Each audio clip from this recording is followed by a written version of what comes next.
Crazy Tunes presents. This video is made for entertainment and education purposes only. माया एक बहुत ही सुंदर और संस्कारी लड़की थी। उसने अपनी पढ़ाई बहुत ऊंचे दर्जे तक की थी, पर शादी एक ऐसे घर में हुई जहां औरतों की आवाज को घर की दहलीज के अंदर ही दबा दिया जाता था। एक सुबह किशन काम पर जाने के लिए अपनी घड़ी पहन रहा था और माया रसोई में उसके लिए चाय बना रही थी। माया, ओ माया, जरा इधर तो आना। जी कहिए। देखो, शाम को खाना समय से बना लेना। हो सकता है मेरा दोस्त राहुल भी साथ में खाना खाने आए, तो खाने में कोई कमी या देरी नहीं होनी चाहिए, समझी? ठीक है जी, मैं 2 तरह की सब्जी, चावल और गर्मा गर्म रोटियां बनाकर तैयार रखूंगी। पर मेरी एक बात सुनिए, अगर वो नहीं आए तो आप मुझे फोन करके बता देना ताकि मैं खाना कम बनाऊं। हाँ हाँ ठीक है, बता दूंगा। अब हर वक्त टोका टाकी मत किया करो। शाम को माया ने पसीने में तरबतर होकर बड़ी मेहनत से खाना बनाया। उसने मटर पनीर, पुलाव, सूखी सब्जी तैयार की। वो रात के 9 बजे तक दरवाजे पर नजरें गड़ाए बैठी रही। तभी दरवाजा खुला और किशन अकेला अंदर आया। आपके दोस्त राहुल जी नहीं आए? चलिए कोई बात नहीं, आप हाथ मुंह धो लीजिए, मैं खाना लगा देती हूँ। माया, मैं खाना नहीं खाऊंगा। मैं बहुत थक गया हूँ और सीधे आराम करने जा रहा हूँ। क्या हुआ? क्या तबीयत ठीक नहीं है आपकी? अरे नहीं, असल में मेरा दोस्त घर नहीं आ पाया तो मैं ही उसके घर चला गया था। हम दोनों ने वहीं बाहर से मंगवाकर खाना खा लिया। मेरा पेट भरा हुआ है।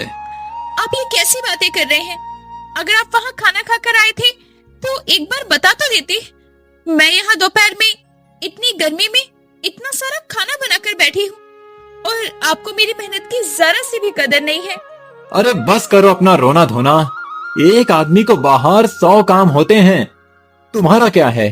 बस सारा दिन घर पर बैठकर आराम से खाना ही तो बनाना होता है। मैं बाहर जाता हूँ, दुनिया भर की टेंशन झेलता हूँ।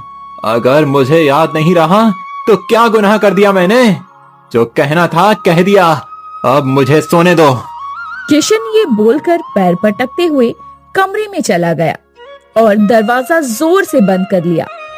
माया रसोई में पड़ी उन ठंडी रोटियों को देखकर फूट फूट कर रोने लगी। कुछ दिन ऐसे ही गुजरे। एक सुबह जब किशन सोकर उठा तो उसे बहुत तेज बुखार था। उसका शरीर पीला पड़ चुका था और वो ठंड से बुरी तरह से कांप रहा था। अरे, आपको तो बहुत तेज बुखार है। आप अभी रुकिए, मैं सुमित्रा काकी को बुलाकर लेकर आती हूँ। अभी सुबह सुबह तो कोई डॉक्टर की दुकान भी खुली नहीं होगी। माया भागकर सुमित्रा काकी को बुलाने जाती है। सुमित्रा काकी गांव के पास बनी फैक्ट्री में टिफिन सप्लाई का काम किया करती थी और बहुत ही उम्र दराज औरत थी।